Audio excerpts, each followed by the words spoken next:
Hello everyone, welcome back to another video. This is a bodybuilding training video. I've been doing a lot of training videos over the years, from bodybuilding to conditioning to bodyweight only to kettlebells to dumbbells. And this is back to my roots, which is bodybuilding training. However, there's going to be a slight twist to this video. I am going to give you the workouts, and of course this is leg day, training legs without squats. There's a big asterisk on that, because I know a lot of people can't do back squats or don't enjoy back squats. So that's why I'm going to give you a nice alternative. However, with this video, I'm going to give you a lot of tools that you can use to apply not only to this training, but to training that you do on your own. A lot of things hints and tips that you can add to make workouts work a lot more effectively and to avoid plateaus. So that's the premise of this video. Yes, it's a workout, but there's going to be a slight twist to it, and it will make sense as the video progresses. So just have that in mind when you're watching this. Any questions, any feedback, all welcome. Leave a comment below. And yeah, I'll stop waffling on, and we'll start with the workouts. As always, make sure you warm up and prime your body thoroughly before the session. I always like to prep and mobilize my ankles, hips, thoracic spine, glutes, and hamstrings before my workout. And these are some of the exercises I like to perform to get myself ready for the session.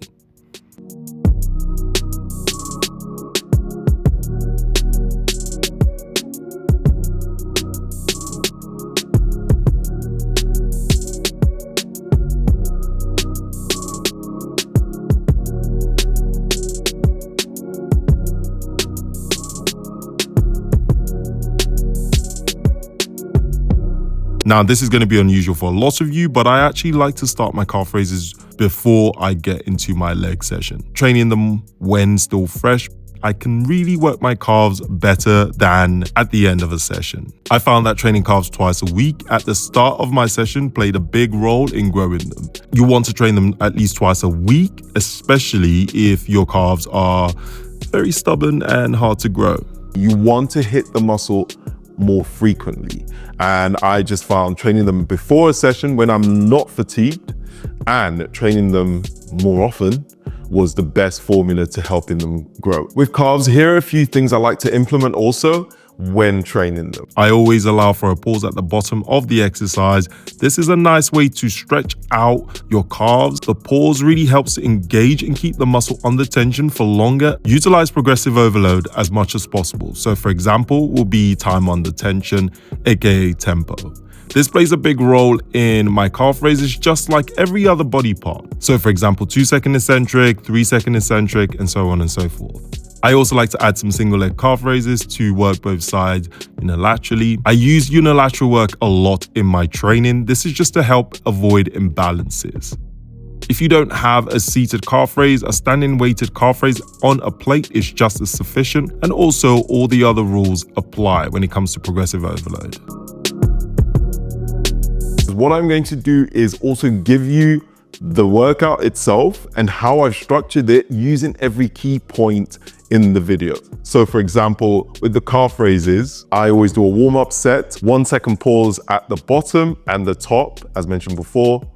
And then the first set will be 10 reps, 2-second tempo. Second set will be single leg, so unilateral. Third set will be a drop set, so 10 reps at 2-second tempo, then drop the weight and then keep going till failure.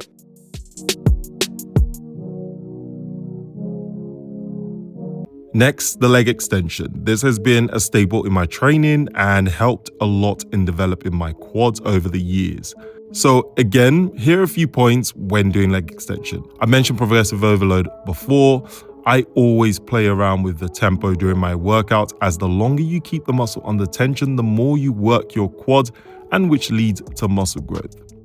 But one thing I like to mention is with tempo work, it would always be the eccentric, otherwise stated. So whether it's me saying this or you see another video and they say 3-second tempo, 4-second, when you're structuring your program, always remember the tempo will be the eccentric. And then if you wanted to add a concentric tempo, that's absolutely fine.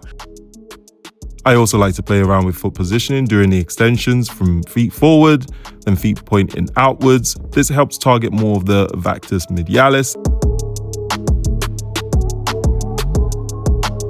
And then feet pointing towards each other, which targets more of the vagus lateralis.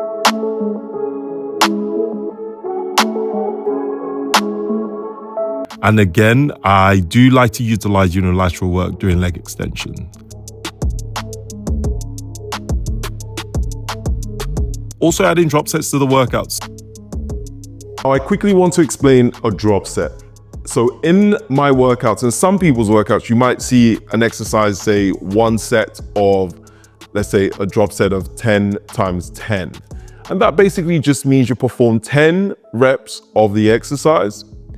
You drop the weight by about 30 to 40%, and then you perform another 10 reps. That's pretty much what the drop set is. So if you see any exercise, especially with mine that says a drop set of 10 times 10 or 10 times till failure, that just means you perform 10 reps, you drop the weight by about, again, 30, 40, 50%, and then you perform till failure, or you perform to the whatever number is given.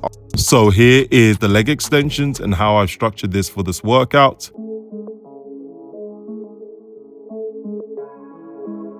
Next exercise is the heel elevated goblet squat. Yes, I did say there was no squats, but I meant back squat. 99% of the time, most people who say they can't do squats is because of a back squat is they just struggle with it. Or you might have a slight injury, and a goblet squat is far easier to perform with weights in front of you. You notice that my heels are elevated? Well, that's to help with ankle mobility. If you have bad ankle mobility or bad ankle flexion during the squat, trust me, it makes a massive difference. By elevating my heels and my knees going over toes during the squat is a great way to develop the quads. Now, if you are injured, you can skip this completely or still perform this without weights, but utilizing tempo.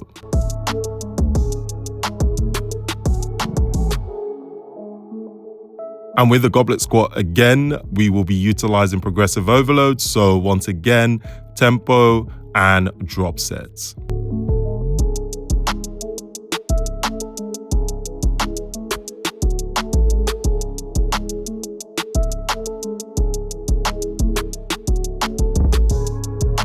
Now I can already see the comments saying, but what if the weight starts to get too heavy? Well, here is a great way to lift the weight into position when it gets heavy.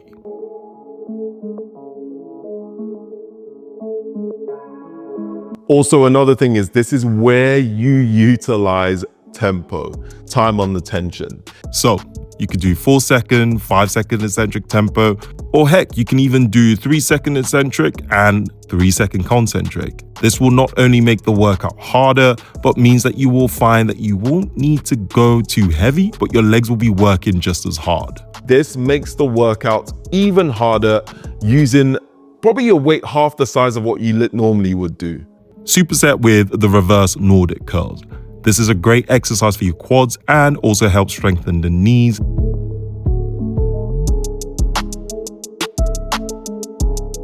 Of course, don't worry if you struggle with this, you can use a resistance band to help scale the exercise.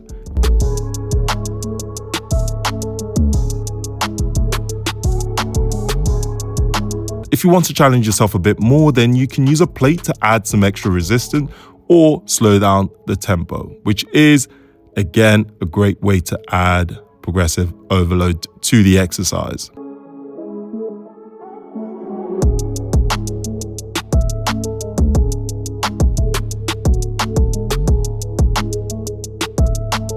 So here is how the goblet squat and the reverse Nordics will be structured in this workout.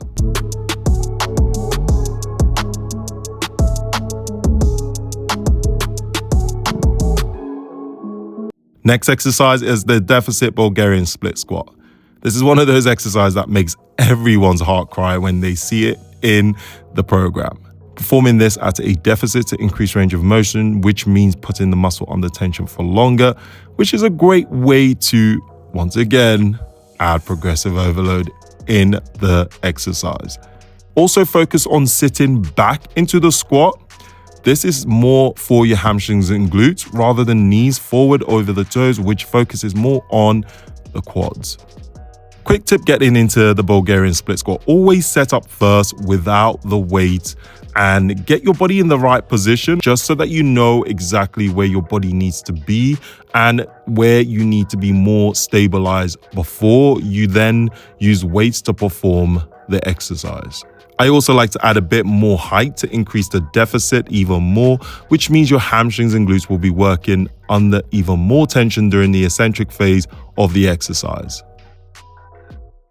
Now, if you're a beginner, don't worry, start with the standard movement without the deficit and apply the same principles. Then perhaps try the deficit without any weights or a single weight. I would always recommend you do the first set just body weight. Try it, see how it feels, and then second set, get some weights. You don't have to go too heavy. Use your first set as a way to gauge how you feel with an exercise. I would always even say, if you've never done an exercise before, use the first session to see how you feel. Try not to push too much during your first session.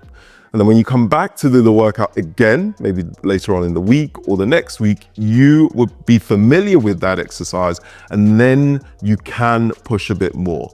Don't be ashamed of scaling. Don't be ashamed of, taking things down a notch. Body weight only, just to familiarize yourself with a routine. I don't care how strong you are. We're always learning something new. Get the ego out the way and scale back. Take your time, learn something, and then you can progress.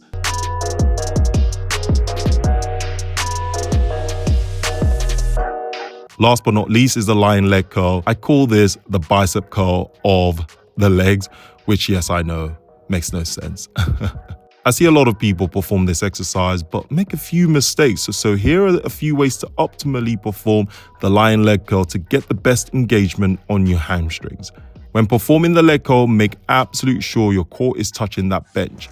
A simple test is if you can slide your hands underneath your stomach, then you aren't close enough. So squeeze your glutes and keep your core down. Make sure you point your toes. This is another great way to get your hamstrings engaged. Point your toes behind you. These two simple things makes this workout far more effective. You'll find that it's harder to perform the curl, meaning your hamstrings are working incredibly hard during the exercise. Make sure your core stays firmly on that bench and toes pointed throughout. Another way to add a bit more to this exercise is to point your toes away from each other. So facing away from each other. This will emphasize more on the outer hamstrings. Again, for the last time, progressive overload is very important with this exercise, just like every other exercise I've mentioned in this video. So utilize time under tension, drop sets, and foot positioning. Now, again, you're probably sick and tired of me saying this, but I want you to remember this. Make sure that your program, just like this one that you would see today, implements progressive overload. So that is time on the tension, aka tempo, supersets, drop sets, as much things as you can do, even changing things like foot positioning. But this also can apply to every other workouts you do, whether it's biceps, whether it's shoulders. Finding ways to add progressive overload, that is all going to be very important if you're trying to build muscle. And this is very important. This is a lot of things that I'm giving you now are some things I made mistakes when I started lifting that I've learned over the years that has helped me. And that is why I'm sharing this with every single one of you. And it's very important in terms of if you want to grow and you might feel stagnate, you might feel frustrated because you think that you've plateaued. So look at your program, ask yourself, am I implementing some of these things that I've just seen in this video into my routine? And if not, now's the best time to do so. So here is how I have structured the leg curl for this workout. Once you put it all together, try the workout, see how you feel, and it would be great to get your feedback as well. If you enjoyed this video, this is the perfect time for me to add a shameless plug. and tell you all about my training app, the CrossLifter app. It has every single type of training that I do. I have programmed every single one of them into this app. So from bodybuilding, if you do conditioning, if you're an athlete and you do a lot of metcons, or you want to do some kettlebell training, dumbbell only workouts, I have some mobility work in there as well. The CrossLifter program is a hybrid of bodybuilding and conditioning, because I believe that you should not only look fit, but you should be fit. You should look like you can deadlift 250 kilos, but you should be able to, do a nice conditioning workout. That's what I believe. And so that is how I have implemented and structured my app. It's 7 days free trial. I'll put the link in the description so you can check it out. You can also do me a massive favor and like this video. It supports me, and it takes you 10 seconds, well, 2 seconds, and it helps more people get awesome information for free. And yeah, it really does me a favor, and it helps my channel. And I appreciate you for watching again. I'm sure I've probably forgotten a few things, or you're unsure of a few things. Ask me questions in the comments. I'll be happy to answer them. Some of you might have some feedback in how I've structured this video. Let me know, because I'm trying to give you a bit more than just, here's the workout, have fun. I'm trying to give you more knowledge and give you more information that would help you with your training. So thank you so much for watching, and until the next video, peace out. My back didn't go this time.